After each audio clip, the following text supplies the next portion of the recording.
Okay, Father. Okay, whatever you say. Absolutely. Yeah. All in all, I wouldn't give it up for a minute. I mean, it was just a great.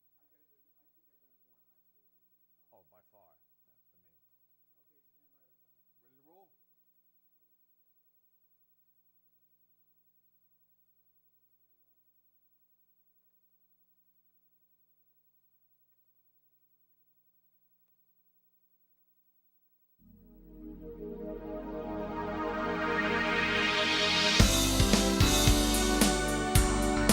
Welcome to MCB Hope Network TV. I'm Pastor Andrew Columbia.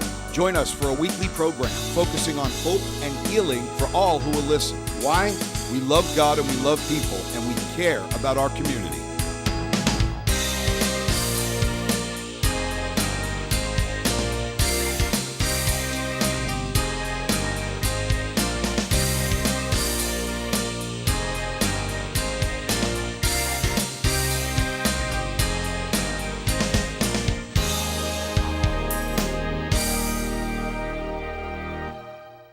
Welcome to MCB Hope Network TV. I'm Andrew Columbia, pastor of MCB Church here in Carmel, New York, and we love God, we love people, and we love our community. Well, once again, I'm excited. I have a special guest with me today, and the purpose of these programs is to educate you, to give you understanding of what's going on in and throughout our community. So I'm going to introduce my guest, Jim Rathsmith, who is the co-founder of United for the Troops with his wife, Patty Rathsmith. Jim, pleasure to have you on the program. Thanks today. for having us today. Awesome. Glad for you to be here. We had some dialogue before. We sure did. Talked a little bit, and we're gonna get into it, and I'm gonna have Jim share specifically about his organization. But before we do that, we want to play a video for you so you can get an idea of what actually happens. That's great.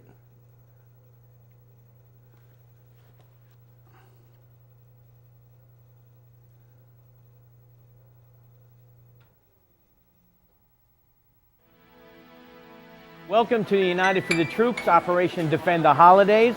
This is our 10th year. When Luke was over in Iraq, we were sending him gift boxes. But he told us that there were a lot of men and women over there that didn't have anybody, whether they had no families or the family couldn't afford to send a box. So we started standing outside of supermarkets and churches, collecting donations and getting monies. The first year we sent about 200 boxes. 10 years later, we're gonna hit the 15,000 box mark. We just come together as a community. Everybody donates, everybody gives their time. We have young kids writing cards. We have seniors that can't get out of their house that are writing letters, collecting things from their neighbors. So it runs the whole gamut of all our community. We started out in a VFW hall. It was packed. It was so small. We moved to an elementary school. It was packed. We're finally in the largest gym in Westchester. Everybody wants to help. It's great. There's people that I see once a year here. It's almost like my UFT family. The great thing is seeing people that don't need the community service anymore, they keep coming back. And it's neat that you see their parents come. Sometimes their parents will drop them off the first year, and maybe the next year they'll stay for a little while. So you've got families here that have been doing this for years. Since 2000, I help collect all the candy. We take it out of the big bags, we put it into smaller bags. Kids tend to gravitate to my table because they like playing with the candy, which works out great. I'm a high school teacher, so that's easy for me to deal with kids of all ages. It's a lot of fun, and people are here for different reasons, and it's just a wonderful way to spend the holiday weekend. I'm an American soldier, an American. Beside my brothers and my sisters, I will proudly take a stand. When liberty's in jeopardy, I will always do what's right. I'm out here on the front lines, sleep in peace tonight. American soldier, I'm an American. This box is the 200th box for today. However, over 10 years, it is now the 15,000th box. American soldier, an American. Beside my brothers and my sisters, I will proudly take a stand. liberty. I will always do what's right. I'm out here on the front line, so sleep in peace tonight. American soldier, I'm an American.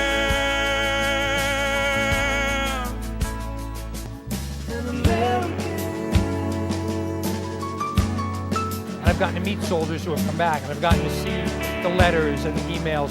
And it's not about that, but it helps to know that it's affecting somebody. And that, you know, there's somebody on the other end of that box that really, really appreciates it and really feels good that they're getting recognized.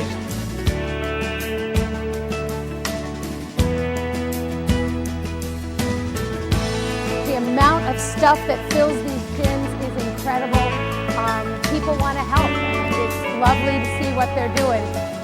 And all the letters that come back, it's wonderful for them to see all the soldiers unpacking the box they might have put together.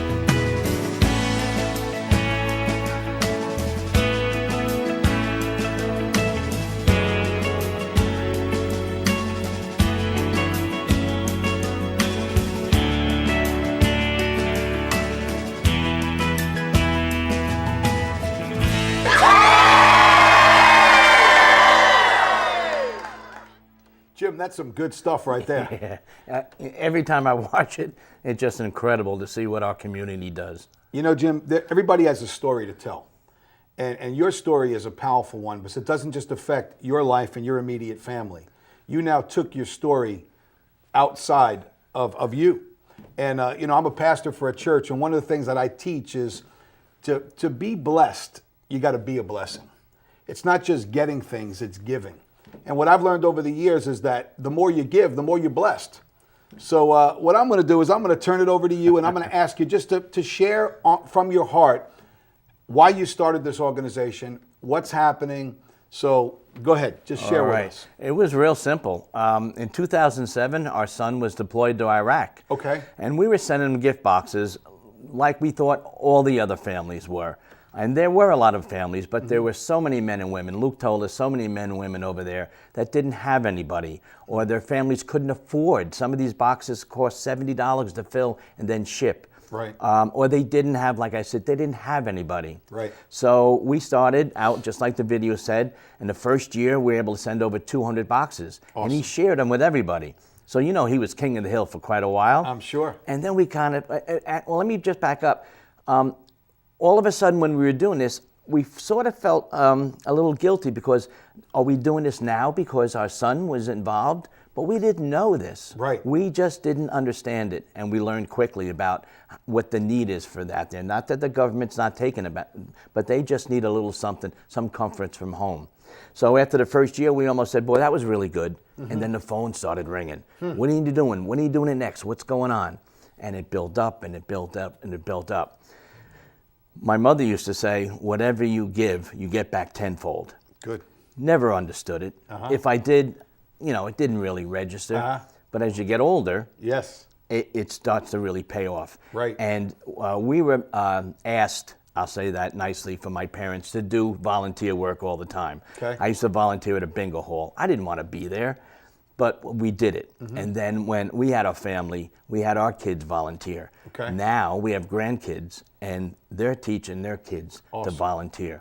So I'm speaking to the choir. You get what I'm saying, Yes, right? absolutely. And so we started off just trying to bring a little comfort to one person. That was our son, and then maybe 200 others. And it's just absolutely blown up, because people just want to, they want to relate to what's going on. We are still a family organization. Right. We're 501c3. We're Nonprofit. incorporated, right? We're registered. Our logo is registered. But so many people have come on board with this. We don't really promote through big companies.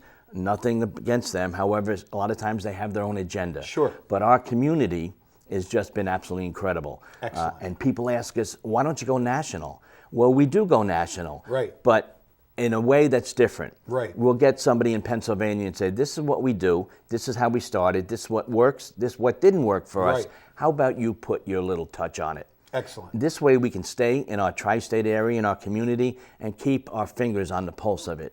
Awesome. And because money's come in is all donated, every dime goes to United for the Troops. Excellent. We're very guarded at that, and we're very proud to say and people are very comfortable with it. We want people to be comfortable. Sure. So we've been able to spread what we're doing. We're not the only rodeo in town, you know? Right, sure. But we do what we do up here, and it's been working. Awesome, awesome. So now I see you have a location right on Glenida. You have a storefront. Yeah, we I've sure walked by do. there a few times. Tell us a little bit about that. Well, we were in a small little room, maybe smaller than this, and we were very grateful to have it, and it was donated to us. And eventually the gentleman that had the room said, Jim, I finally rented it. So we've had a relationship with the County of Putnam and Mary Ellen Odell, who's our Okay. executive. Yes. She's an elected official and has introduced us to many outside public groups Nice. to raise money. Nice. And so I asked her, would you keep your eyes and ears open? This was a Thursday. On a Monday, she had Terry Oliver, her secretary, come to us and give us a key for the side door of 34 Glenida. How do you like that? 3,000 square feet. Awesome. We've been guests there for 5 years. We're very grateful for it. Excellent. And so that's an incredible place to be. We're not there all the time. We use a location for drop-offs and for sorting and packing and that stuff. But the outpour of love from our community, and I use that word all the time, Right. is just incredible. You know, let's talk about your son Luke for a few minutes. I mean, you know, for him to be, how old was he when he was in the military? Well, he was older than some of the others. He went Okay. to school for about a year and a half, and then when he got deployed, he was just about 20 years old. Okay, still very young. Still very young. And for him to have the wherewithal to see that some of the other guys were not getting that personal attention, that shows some character in Luke, doesn't it? It does, and we always say the apple doesn't fall far from the tree. Right. And that's what our parents turned over to us. Right. And so we were very happy to see that not only was he concerned about himself, he was concerned about everybody else that was in his group. That's good. That's good. Now, you told me since the video that we showed was a couple of years old, Yeah. that the organization has grown. So why don't you tell us a little bit more detail? And I know you have some pictures and things here. I'd love to share Let's share this. about that. I'd Why love to not? share this. Sure. So that was the 15,000 box mark, and that Okay. was held up by a friend of ours, Mr. Moore, who is now going to be a junior, excuse me, in West Point. Okay. And he held up that 15,000 box mark. So whenever we get to a milestone, we stop what we're doing. Now in November, that video came from Copper Beach Middle School. We have over 500 people with us. You saw how many Yes, were there? And we yes. go through 1,000 boxes. But we do this all year long, sometimes 200, 300 boxes with 40, 50 people. This past February, we do a thing called Operation Cupid Okay. for Valentine's Day. Okay. And when the 20,000 box came down the line, I asked one of the volunteers, I said, let me know when it is. So this young lady we had on our mailing list, Okay. her name is Emma Smith, and we got the name locally from Putnam County. We stopped it, we signed the box. You can see it says this is a 20,000 box from United for the Troops. See that. Maddie Perez, who kisses every one of our boxes, she has lipstick going up here, and it says sealed with a kiss, come Gotcha. home safe. Okay. So we mailed this box out to Emma, Right. and 2 weeks later, this came back That's via awesome. internet. That's awesome. You know, so this says an awful lot. It absolutely really does. incredible stuff. So we are actually up to 20,338 boxes. Wow, that's incredible. In that time. Now, I love kids. You know, kids melt your heart. You know, you're a granddad like me. We talked about it. You know, you love your kids, but when you have grandkids, it's a little different. I don't know if you love them more, but you appreciate them more. And a lot of times they go home at 5 o'clock. There you go. There you go. But kids are special, and when kids are involved in a project like this, tell us a little bit about what happens with the kids. We're very open to community service, and we deal with a lot of agencies that send people that need community service. Even the courts I think that's notify us. That's this awesome. guy needs to do some community service, and he comes with us. But the kids, they're our seeds. We all know that. Right. And so I've been working with the elementary schools and all the schools in Yorktown, Putnam, Mayapack, Okay. Carmel. And it's the best thing that I like to do to go to sit and talk to these kids. So I'm just going to read one of these Yeah, please letters. do. Please do. When I say we have hundreds of thousands, when we did our packing in November, we had over 10,000 of these letters Wow. and over 5,000 just for Operation Cupid. Wow. So this one says, Dear Soldier, my name is Michael and I'm 7 years old. I like basketball and hockey. I also like golf and swimming, 7 years old. I want to say thank you for protecting our country. You have a very important job, and I hope you stay safe. Sincerely, Michael G. 7 years old.